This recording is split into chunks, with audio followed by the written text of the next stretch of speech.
खुलुमबाय बे समाव दङ बडलेण्ड इंखं टेलिभिजननि स्टुडिय'आव आं खोमथागोरा गयारी। खुलुमबाय बे समाव बडलेण्ड इंखं टेलिभिजननि स्टुडिय'आव आं मिथिखा नार्जारी। दिनैनि गाहाय रादाबफोराव दङ एचएस सेथि बोसोरनि सोंथि बिलाइनि पेटार्नखौ सोलायनो बर्ड अफ स्कुल एडुकेशनआ फोसावबाय। बुहुमनि सा 500 गोहोम गोनां मुसलमान सुबुंनि फारिलाइयाव बदरुद्दीन आजमल 13 नभेम्बर खालि खुंगोन आसामनि मोनबा बिधानसभा बियाबनि उफेरा बिसायख'थि।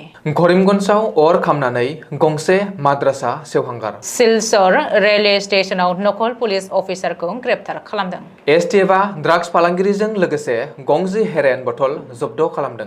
गुबुन गुबुन लामा जाब्रबथायाव सानै सुबुंफोरा जिउ खहा जादों। बरनदिङियाव सासे आइजोआ बुखारलांजानानै जिउ खहा जादों आरो सासे फिसाजोआ गोमानानै दं।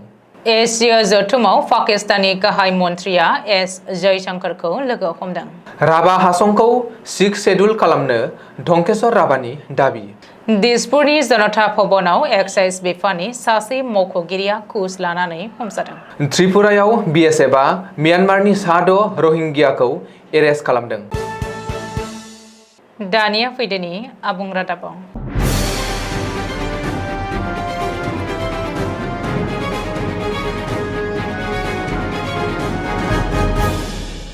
एचएस सेथि बोसोरनि सोंथि बिलाइनि मडेल आरो मेथडखौ सोलायसिगोन।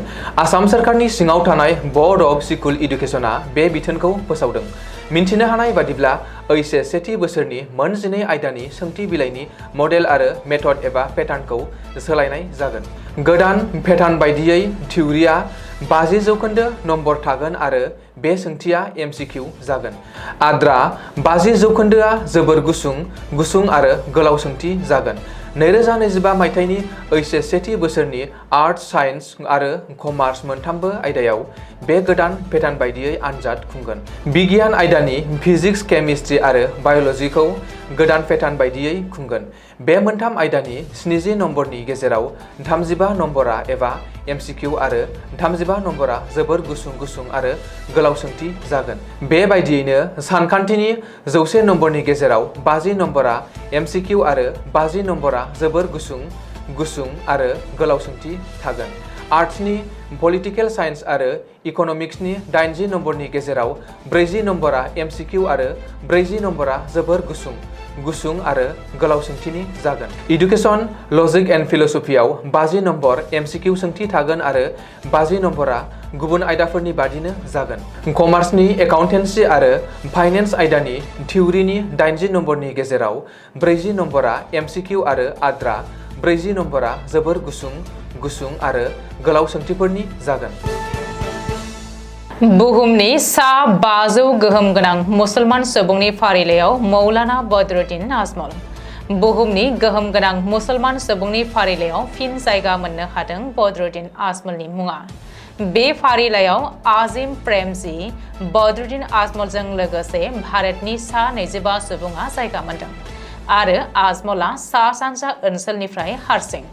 मख'नो गोनांदि जर्डाननि the real Islamic strategic studies सेन्टारनि द वर्ल्ड्स 500 मोस्ट इनफ्लुएन्शियल मुस्लिम 2025 आव बदरुद्दीन आजमलआ 186 नम्बराव जायगा मोनदों। बबेखानि देहा फाहामसालि, आइजो फरायसालिमा, मावरिया गथ'फोरनो जर'खा सिबिथाय होनायनि थाखाय आजमलनि मुङा द वर्ल्ड्स 500 मोस्ट इनफ्लुएन्शियल मुस्लिम 2025 आव जायगा मोनदों होननानै सावरायजादों। लान्थ्रियै 16 खेबनि थाखाय बुहुमनि सा 500 गोहोम गोनां मुसलमान सुबुंनि फारिलाइयाव जायगा दखल खालामनो हादों बदरुद्दीन आजमलआ। बेखौबो मख'नो नांगोनदि बदरुद्दीन आजमलआ राजखान्थिजों लोगोसे समाजारि खामानिफोरखौबो मावबोगासिनो दङ। समाजाव बेबायदि अबदान थानायनि थाखायनो सासे असमिया मुसलमान सुबुं महरै आजमलआ बुहुमावनो मुं आर्जिनो हादों आरो रायखांजादों। आसामनि मोनबा बिधानसभा बियाबनि उफेरा बिसायख'थिनि खालारखौ फोसावबाय। मंगलबारखालि गोदान दिल्लीनि बिगियान भवनाव खौरांगिरि मेलनि गेजेरजों बिसायख'थि आय'गआ उफेरा बिसायख'थिनि खालार फोसावदों। बे खौरांगिरि मेलावनो महाराष्ट्र आरो झारखन्डनि बिधानसभा बिसायख'थिनि खालारखौबो फोसावदों। बिसायख'थि आय'गआ फोसावथिनाय बादिब्ला फैगौ 13 नभेम्बर खालि आसामनि मोनबा बिधानसभा बियाबनि फारियै बिहाली, धलाई, बङाइगाव, सिडली आरो जामागुरियाव उफेरा बिसायख'थि खुंगोन। बेनि थाखाय बिसायख'थि आय'गा फैगौ 18 अक्ट'बर खालि नटिफिकेशन जारि खालामगोन। मिन्थिहोनाय बायदिब्ला 25 अक्ट'बर खालि नमिनेशन होनायनि जोबथा खालार 30 अक्ट'बरनि गेजेराव बिजाथिफोरा गावबा गावनि नमिनेशनखौ बोखांनानै लाफिननो हागोन। बेनि उनाव 13 नभेम्बर खालि मोनबा बियाबाव उफेरा बिसायख'थिनि भट आजावगोन आरो 25 नभेम्बर खालि रिजाल्ट फोसावगोन। मख'नो गोनांदि लकसभा बिसायख'थियाव सामागुरिनि एमएलए रकिबुल हुसेन, बिहालिनि एमएलए रनजित दत्त, बङाइगावनि एमएलए भनिभूषण चौधुरी, सिडलीनि एमएलए जयन्त बसुमतारी आरो धलाईनि एमएलए आरो मन्त्रि परिमल शुक्लबैद्यआ बादायनानै लकसभानि एमपि महरै सायख'जायो आरो बै समनिफ्रायनो बै मोनबा बिधानसभा बियाबनि मासिया लांदां जानानै दंमोन, जाउनाव उफेरा बिसायख'थि खुंनो गोनां जादों। करीमगन्जआव गिख्रंथाव अर खामदों। गंसे माद्रासायाव खामदों गिख्रंथाव अर। मिथिनो हानाय बायदिब्ला दिनै फुङाव करीमगन्ज जिल्लानि बाखरसालाव मोब्लिबारि शर्ट सार्किट जानानै गंसे माद्रासायाव अर खामदों। माद्रासानि साखाथियावनो थानाय गंसे मुरि फेक्टरिनिफ्राय जागायदोंमोन बे अर खामनाय जाथाया। उननि समाव मुरि फेक्टरिनिफ्राय साखाथिनि माद्रासायावबो नांहैयो।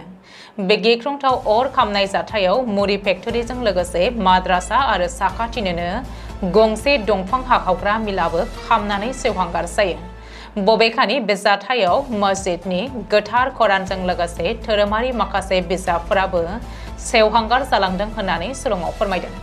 रिपर्ट बायदिब्ला बे गिख्रंथाव अर खामनाय जाथायाव 2.5 कौटिनिबो बांसिन रांनि खहा जादों होननानै जायगानि सुबुंफ्रा आन्दाज खालामदों।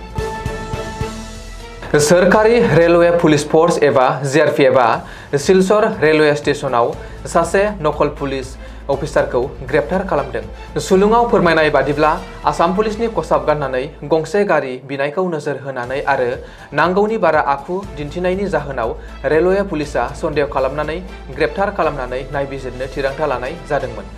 माखासे मावफारियाफोरनि गेजेराव सोंनायनि उनाव बिनि सिनायथिखौ रोखायै मोननाय जायाखैमोन होननानैबो मिथिनो मोनबावनाय जादों। मोनसे गोख्रों अपारेशन खालामनायनि गेजेरजों मंगलबार बेलासि समाव स्पेशल टास्क फोर्सआ गुवाहाटीआव सासे ड्राग्स फालांगिरिखौ ग्रेप्तार खालामनायजों लोगोसे बेनिफ्राय गासै गं-10 हेर'इननि फिसा फिसा बथल जब्द खालामनो मोननाय जायो।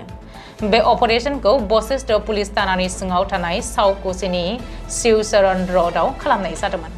बे अपारेशन खालामनायाव सन्देह खालामनानै ग्रेप्तार खालामनाय सुबुंखौ क'क्राझार जिल्लानि सिङाव थानाय फकिराग्राम राभापारानि थागिबि बप्पी मालिक 29 बोसोर होनानै सिनायथिदों। लोगोसेनो बिनिफ्राय 13.3 ग्राम हेर'इन आरो गंसे मबाइल फनखौ जब्द खालामनो हायो।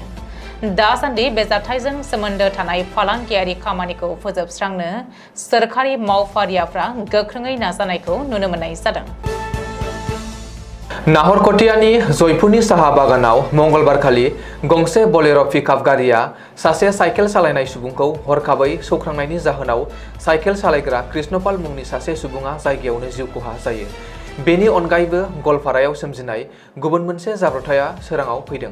रंजुली टाउननि 19 नं राजा लामायाव दुधनै फारसे गोख्रैयै खारलांनाय गंसे डाम्पारा गंसे बाइक सालायनाय सुबुंजों सौग्रावनायनि जाहोनाव गोब्राबै जोखोम जानायजों लोगोसेनो डाम्पारजों बाइकआ ससे गोजानसिम बुद्रुलांफा जादोंमोन। बे जाब्रबथायाव डाम्पार सालायग्रायाबो जोखोम जायो। बबेखानि दसे समनि उनावनो जाथायसालियाव पुलिसआ नुजाथिफैनानै डाम्पार गारिखौ जब्द खालामनाय जायो। गुबुन फारसे गुवाहाटीनि बायजो ओनसोलाव गंनै बाइकआ गावजों गाव मोगा-मोगि सौग्रावलायनायनि जाहोनाव दिगारुनि थागिबि सुजित सरकार मुंनि सासे सुबुङा जायगायावनो जिउ खहा जायो।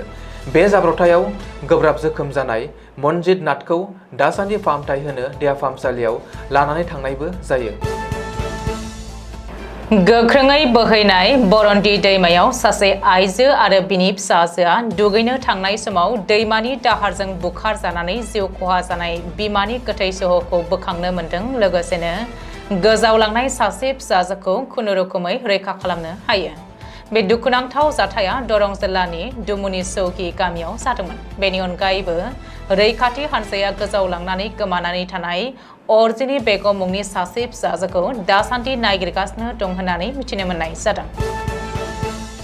भारतनि बेरेखा मावै मावै नसुं हादर पाकिस्ताना रांखान्थि हालोदाव जोबोद लोरबां जालांनायनि उनाव भारतनि हेफाजाब मोननो हास्थायनानै पाकिस्ताननि गाहाय मन्त्रि सानाबा शरीफआ बुधबारखालि भारतनि बायजोआरि मन्त्रि डक्टर एस जयशंकरखौ लोगो हमनानै गुवारै सावरायदों।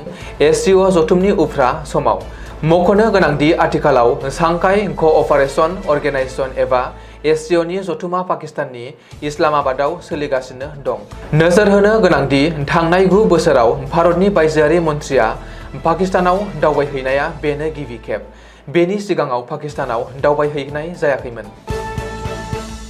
आफां आसामनि राफा हासं अट'नमास काउन्सिलखौ भारत संबिजिरनि 6थि फारियाव थिसननांगौनि दाबि दैखांदों राफा हासंनि सिएम टंकेश्वर राफाया। बुधबारखालि दुधनैयाव खौरांगिरिनि सिगाङाव टंकेश्वर राफाया फोरमायदों दि फैगौ 2026 मायथाइनि बिधान सभा बिसायख'थिनि सिगाङावनो राफा हासं अट'नमास काउन्सिलखौ भारत संबिजिरनि 6 शेड्युलाव थिसनाब्ला मोनब्रै एसेम्बलि बियाबाव बिजेपिआ खहा जानांगोन होननानै बुंबावदों सिएम टंकेश्वर राफाया। मख'नो गोनांदि दुलाराय राफा फरायसा आफादा क'क्राझार जिल्लानि मागुरमारियाव मोनसे गोजौ थाखोनि जथुम मेल खुंनानै राफा हासं 6 शेड्युल डिमान्ड कमिटिबो दानानै होदोंमोन। रायजोनि राजथावनि दिसपुराव थानाय जनता भवनाव एक्साइज एबा जौ बिफाननि अफिसार सुपारिनटेन्डेन्ट पार्थ हाजरिकाखौ सिएम भिजिलेन्सआ घुस लानायनि दायाव एरेस्ट खालामदों। बुधबारखालि जनता भवननि मेन गेटआव पार्थ हाजरिकाया नोगोद 24,500 रां घुस लानाय समावनो हमनो हादों भिजिलेन्स हानजाया। जाख्ल'नायनि हेंथायै भिजिलेन्सआ पार्थ हाजरिकाखौ हमनो हानानै आथिखालाव नायबिजिरनो लाबाय होननानैबो मिथिहोदों पुलिसआ। सा त्रिपुरा जिल्लानि भारत बांलादेश सीमायाव बिअपि बायथांबारिनि बिएसएफआ बर्डाराव पेट्रलिं खालामनाय समाव बांलादेशनिफ्राय भारतआव हाबफैनाय समाव म्यानमारनि सा6 रोहिंग्या मुसलमान सुबुंखौ हमनो हादों। बिएसएफआ बिसोरखौ हमनानै मोननायनि उनावनो आगरतला बांगालर हमसाफर एक्सप्रेस ट्रेनजों बांगालराव थांगौमोन होननानै सिमान लादों। अदेबानि बेनि अनगायैबो गोबां सोंलु खालामबावनांगौ दं होननानै बिएसएफआ मिथिहोदों। दिनैनि रादाबा एसेनोसै। गोजोन्थों। गोजोन्थों।